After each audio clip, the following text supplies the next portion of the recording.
I think we're going to go ahead and get started. Hope everybody had a good lunch and that you've digested it a little bit, maybe got some time outside. I am really excited for our presentations today. They all fit really well with the conference theme of learning from the past and investing in the future because they look at large-scale issues and figure out a way to break them down into tools for future planning. The presenters all have a lot to say, so I'm just going to have them jump right in. Each presenter is going to speak for 25 minutes, and then we'll have 5 minutes of questions, hopefully, from the audience. And so the first presentation is up there now is Steve Yochum. He's a hydrologist and professional engineer with the National Stream and Aquatic Ecology Center with experience in flood hydrology, hydrologic modeling, stream mechanics and fluvial geomorphology, and stream restoration. And I'll let you read the rest of his bio in the notes that you got on your phone. But Steve will be presenting today on flood hazards in Colorado as identified using the flood potential method. Thanks. Steven, actually, not Steve. So thanks for coming. Hope you drank enough iced tea to get you through the initial digestion process. I'm going to be speaking today about flood hazards in Colorado as identified using the flood potential method. First, I'd like to acknowledge collaborators in this project. There's 11 of us at this point have been working on this project.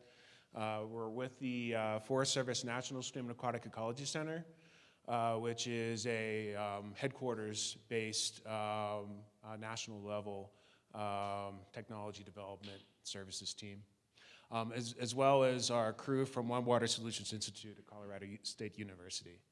And Tyler Ribble, he is the project manager for the development of the flood potential portal. So, greater understanding of riverine flood hazards and how they vary in space and time is needed to better protect lives, property, and infrastructure. I think seeing the news on every month that we can agree on this statement. Utilizing about the one and a half centuries or so of stream gauge data that we have, the flood potential method was developed to provide some enhanced understanding. The methods were published in Yochum et al. 2019. This is a water resources research publication. And in 2019, I presented at this conference on the development of this methodology. And I really think that Jeep was actually, you could drive it out of there. I think it actually survived the black hole debris flow. So variability of floods in the western United States were assessed using the flood potential method. The eastern analyses in eastern United States are ongoing. The procedure fosters the comparison, visualization, and communication of flood hazards.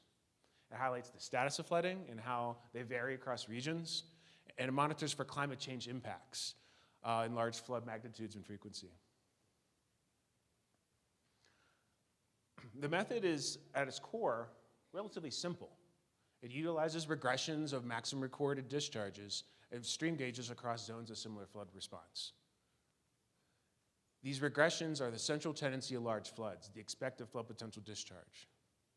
The 90% prediction limit for these regressions is the maximum likely flood potential, and floods greater than this are extreme, and the departure indicates the degree of extremity.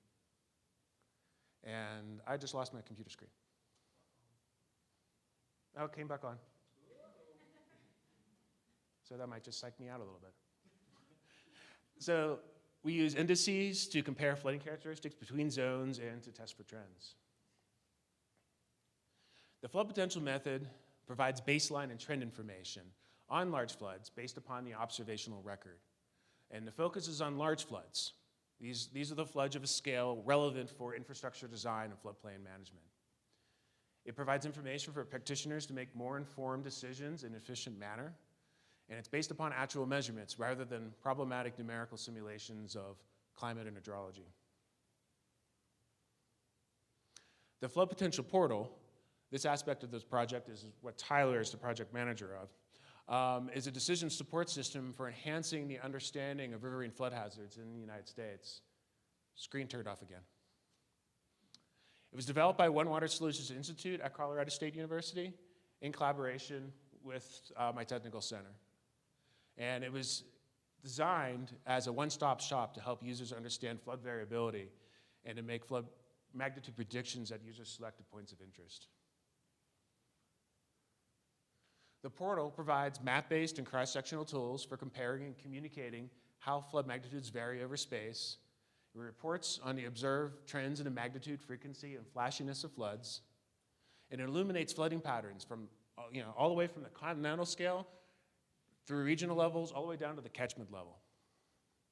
It provides predictions on flood discharge magnitudes for infrastructure design and floodplain management, using both this new method, the flood potential method, and traditional flood frequency analysis approaches. So here's a screenshot. There's going to be a number of screenshots here from the portal. The portal is currently in finishing up beta testing, and we plan on doing a full production release in the next month or so. And so this plot for the entire analysis extent as it currently stands shows the flood potential index. The higher the flood potential index value, the warmer the color, the higher the flood potential, the larger the flood magnitudes tend to be in this area. So we can easily compare in different areas how large floods just inherently tend to be. And we see that in the central and southern Midwest and Texas is where, as well as along portions of the West Coast, is where, in the western United States, where we have the highest flood potential, where the largest flood magnitudes tend to occur when normalizing by watershed area. Zooming into Colorado, we can see that we have higher flood potential along the Colorado Front Range, which extends.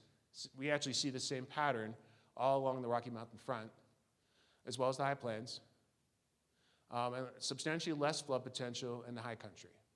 So these index values can be used to directly compare how large floods inherently tend to be. So this zone here, which extends from Denver down to near the New Mexico border, has a flood potential index of 12.5, which means that compared to where we're sitting at right now, which has a flood potential index of 2.3, the floods are 5 times larger. This is an inherent characteristic of the floods that occur between these two different areas, as indicated by the stream gauge databases, and actually confirmed through previous work with paleoflood data. And compared to the lowest flood potential in Colorado is in the high mountain valleys, in North Park, South Park, portions of the Upper Gunnison Valley, and the San Luis Valleys. And so in these areas, the flood potential index, 12.5 divided by 1, it's more than order of magnitude larger.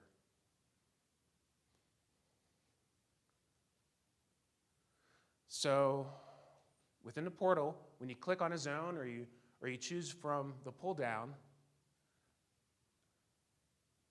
it provides key information regarding floods in this area. So here, we're in zone 3. Zone 3, we have a flood potential index of 2.3.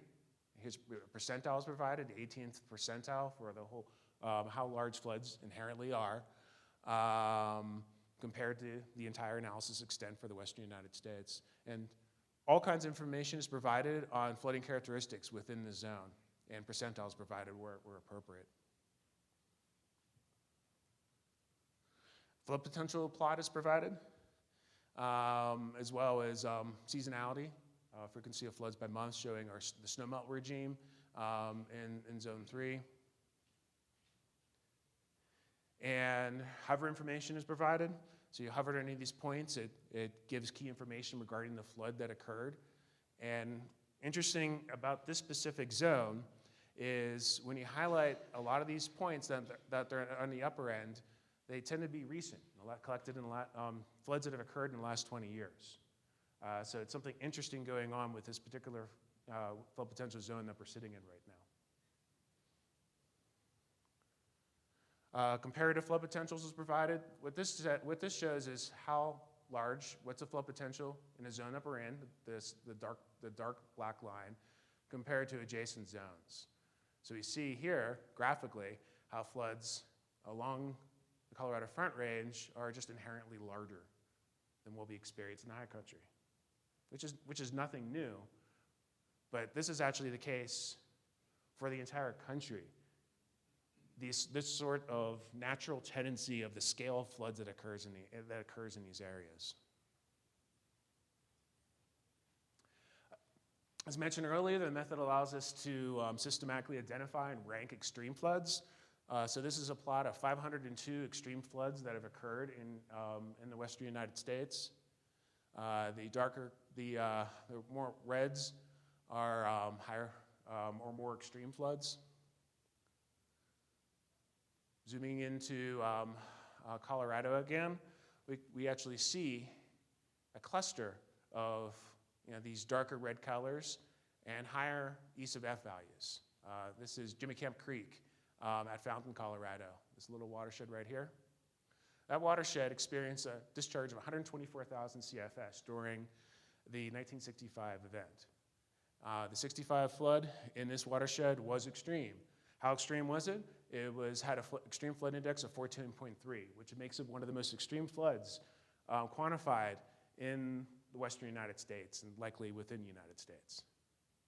So this is a hot spot between Denver and Pueblo for extreme floods. Now, we also have a cluster up here along the northern Front Range. And if you look at these values, 2.27, 2.03, these are from the 76, 2013 events. And so the floods were much more extreme down here during 65 and 35 than the floods we experienced in 76 and in 2013. So yeah, these floods up here, they were catastrophic, just like down here. But down here, they were much more extreme. This is a hot spot for extreme floods in the United States. So I'm going to go through 4 different types of trends that we've analyzed and presented within the portal. The first one is significant and possible trends in flood magnitudes, as we observe through the stream gauge record. And we can see here that starting from the Oregon coast, the reds are increasing trends, the blues are decreasing trends. And the values indicate a magnitude adjustment that can be applied to the data and also indicates percentage. So what we're seeing here is from the Oregon coast, arcing through the Central Rockies, including northern Colorado, and then down to the Gulf of Mexico, we see a band of no trends or increasing trends in flood magnitudes. And northeast and southwest of that arc, we're seeing decreasing trends in flood magnitudes. So in this area here, we can, knowing what's going on with the Southwest megadrought, we can hypothesize that that's what's going on. That's why we're seeing decreased large flood magnitudes. Zooming into Colorado, here along the northern Front Range, I live in Fort Collins, so where I'm living at, we're seeing a 9% increase in large flood magnitudes. Where we're sitting right now, we're seeing 11% increase in large flood magnitudes. But then once we get out in the western slope, or we're in the southern part of the Colorado Front Range, we're seeing decreased flood magnitudes. We looked at frequency in a couple different ways. We look at annual frequency using the annual peak data, and we looked at event frequency, looking at multiple events that occur within a given year. And so we see no trends or increasing trends, no trends or decreasing trends. Zooming into Colorado, northern Colorado Front Range, as well as the Yampa Basin and the Uintas over in Utah. Increasing trends and annual flood frequency, decreasing trends here once again along the southern Front Range. Looking at event flood frequency, we see this very consistent block where event flood frequency is increasing between the Missouri and the Mississippi rivers and through the Central Highlands. And in the Pacific Northwest, we're seeing no trends or decreasing trends. In Colorado, not much is going on here with trends except in those high mountain valleys where we're seeing some decreasing trends. And trends in flashiness. We have lots of decreasing trends in flashiness all through the Midwest and the High Plains and along the portions of the Rocky Mountain front, and increasing flashiness in the Pacific Northwest. So with these four different types of trend analyses, we can tell a story about what's going on in these different areas with what we're picking up in a stream gauge observational record, and what we can, and a lot of these trends are likely associated with climate change, but it's due to all reasons for non-stationarity. But the Yellowstone floods that we experienced, let me scroll back a little bit. When the Yellowstone floods occurred in an area where even prior to the floods, we were experiencing a 7% increase in large flood magnitudes. And once the analysis is reevaluated, once the U.S. Geological Survey has the opportunity to publish all their peak flow estimates from the June flood, I expect that this value to increase from 7% to something higher.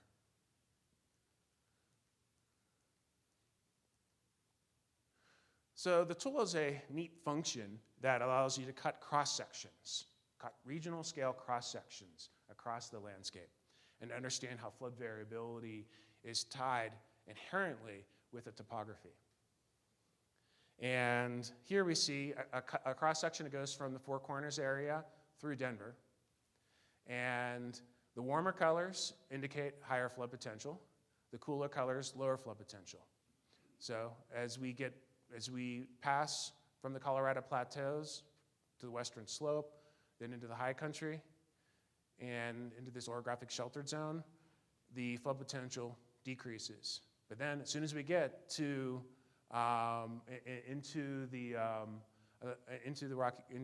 Rocky Mountain front, we experience a rapid increase and an order of magnitude increase in the flood potential. So one of the primary tools embedded within the portal is providing discharge predictions. And it facilitates the selection of design flood discharges using three methods: flood potential results, index flood frequency results that uses flood potential zones, and USGS regional regression flood frequency. There's a direct link between the flood potential portal and StreamStats. It actually provides the results from StreamStats alongside these two other methods. So instead of just looking at one value, we're looking at least three values to make more informed decisions when we're selecting design flood discharges. It helps us flag unreasonable predictions. And we can also, when we have a nearby stream gauge, we can compare the results to stream gauge flood frequency results. So here's an example for Buckhorn Creek, Colorado, west of Fort Collins. This is what a user does is they zoom in to a scale less than 1 to 10,000 or so, and they click on a point. They can select the various base imagery, turn on and off National Hydrology dataset layers, and they can locate themselves, locate their point of interest, click on it, and delineate the watershed. And then after that, after your user checks to make sure everything looks okay, then they can go ahead and run the watershed analysis. And this is the end result of that. It provides results from flood potential to index flood and the USGS regional regression with watershed boundaries in red and yellow for the flood potential results and the StreamStats results. So here is a key table export for this site. And it shows up at the top indices. So for this point of interest, it provides a list of indices so you can compare how floods vary to any other location in the United States, eventually. It provides trends. So this watershed is completely in Zone 1N. Zone 1N has experienced a significant increase in trends in the magnitude of large floods. With a how much? Well, percent change of 9%. This zone is also experiencing significant increasing trends in annual frequency of floods. So this is all provided right here. So export the table for your records. And it provides expected flood potential discharge values, unadjusted and trend adjusted. So this site, 10,100 CFS. After a trend adjustment is applied, with that 9%, the trend adjustment value is 11,000 CFS. So we can actually take into account what we're observing with climate change whenever we're making our informed decision.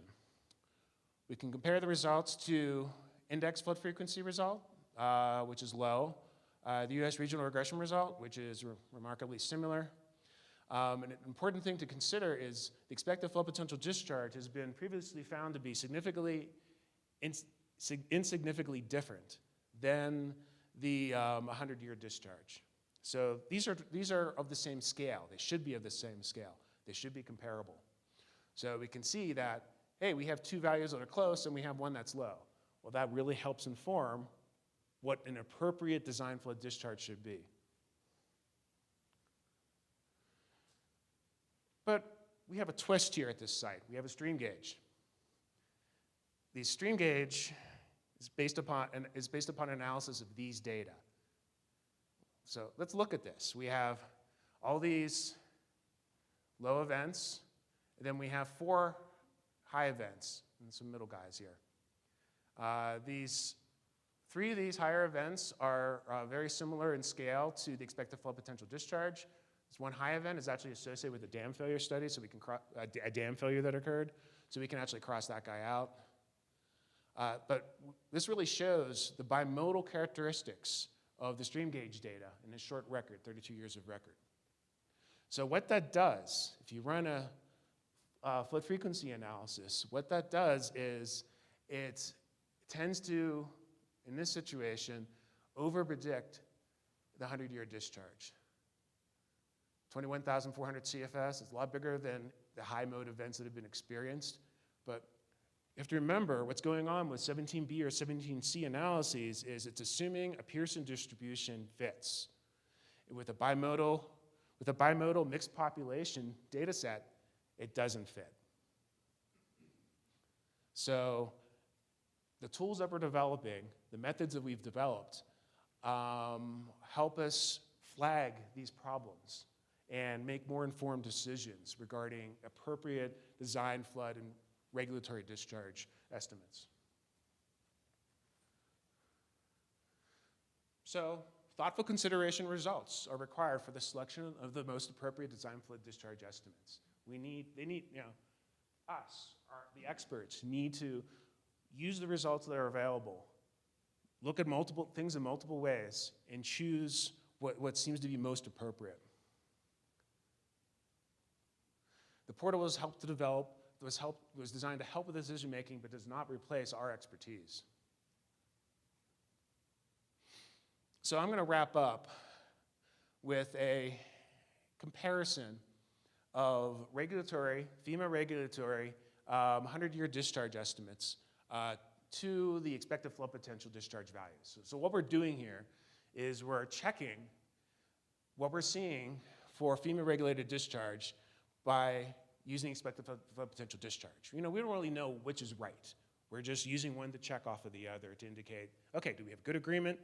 Does it look like we might be overestimating? We might be underestimating. If we're underestimating, that's actually a really bad thing. Overestimating is also a problem. So here's a map of the results for the Colorado Front Range from Larimer County down to Pueblo County. The ratio is expected flow potential discharge divided by the regulatory Q100.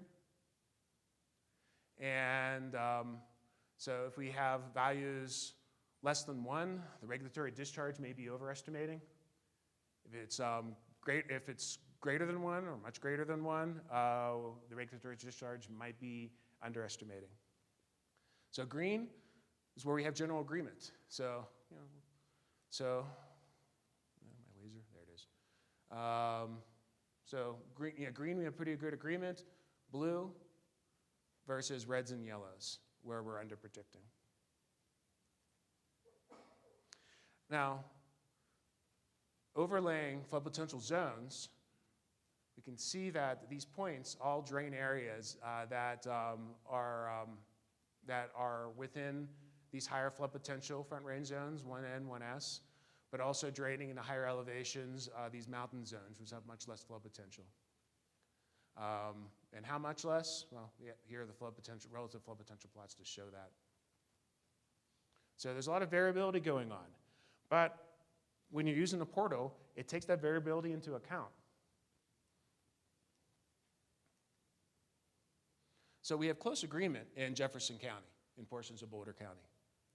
Bear Creek, Clear Creek, Turkey Creek, Deer Creek, things match up really quite closely. So that gives us confidence in the regulatory Q100s from FEMA. Now, for looking further south in the Plum Creek and the Falcon Creek watersheds, it looks like we might be overestimating. And why? Well, if you recall, we have this hotspot of extreme floods that are in the record. And these are extreme as systematically identified. But I think that they're probably influencing and causing these likely high FEMA regulated discharges.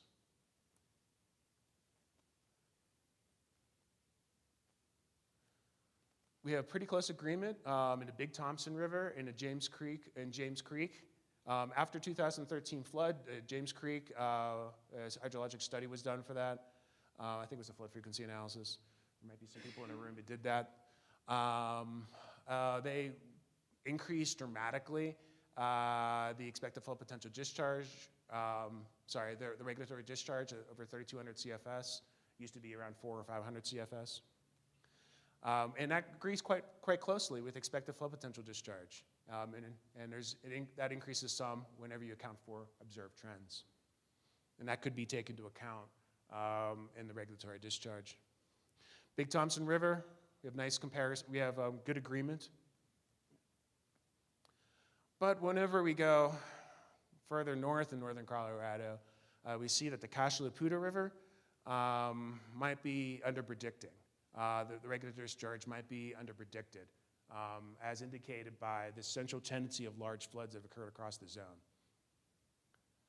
But the real problem really is in Estes Park area and the Fall River and Fish Creek. Fish Creek, the regulatory discharge is still 400 CFS. This is 2019 number, despite that just ignoring the flood that occurred in 2013, and it should be at much higher value. So questions?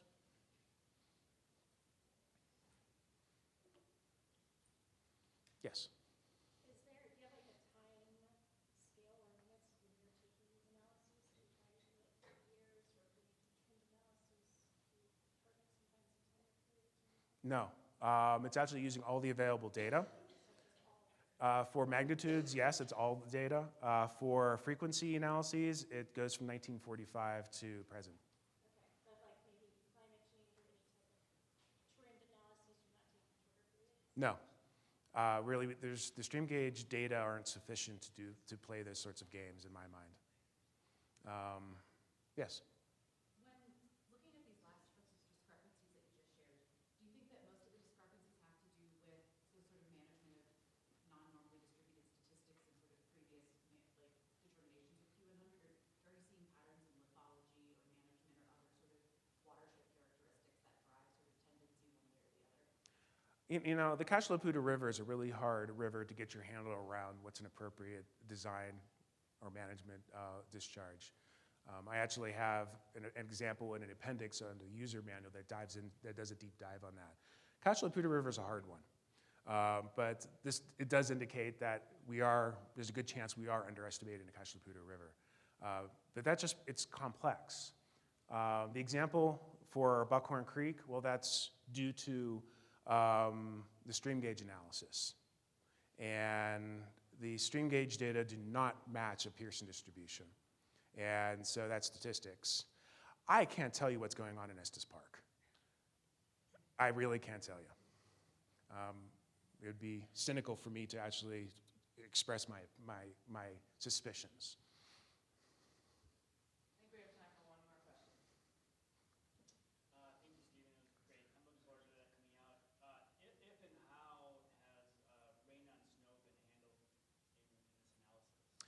Well, rain and snow, you know, like what was experienced with the Yellowstone floods. Rain and snow is not as big of an issue in the Rocky Mountains as it is on the West Coast. But Yellowstone flood's an example where it did. That really ties into the bimodal characteristics of these large flood events. They refer to that as mixed populations. So that's inherently tied in that. I would actually think the bigger issue than rain on snow is actually saturation excess overflow and the preponderance of that contributing to high mode events. But the nice thing about the flood potential method is it looks at that higher value no matter how it's produced, as opposed to a statistical distribution that kind of gets wrapped up in these lower mode events, and often it just can really bias things, both high or low, depending upon the length of record.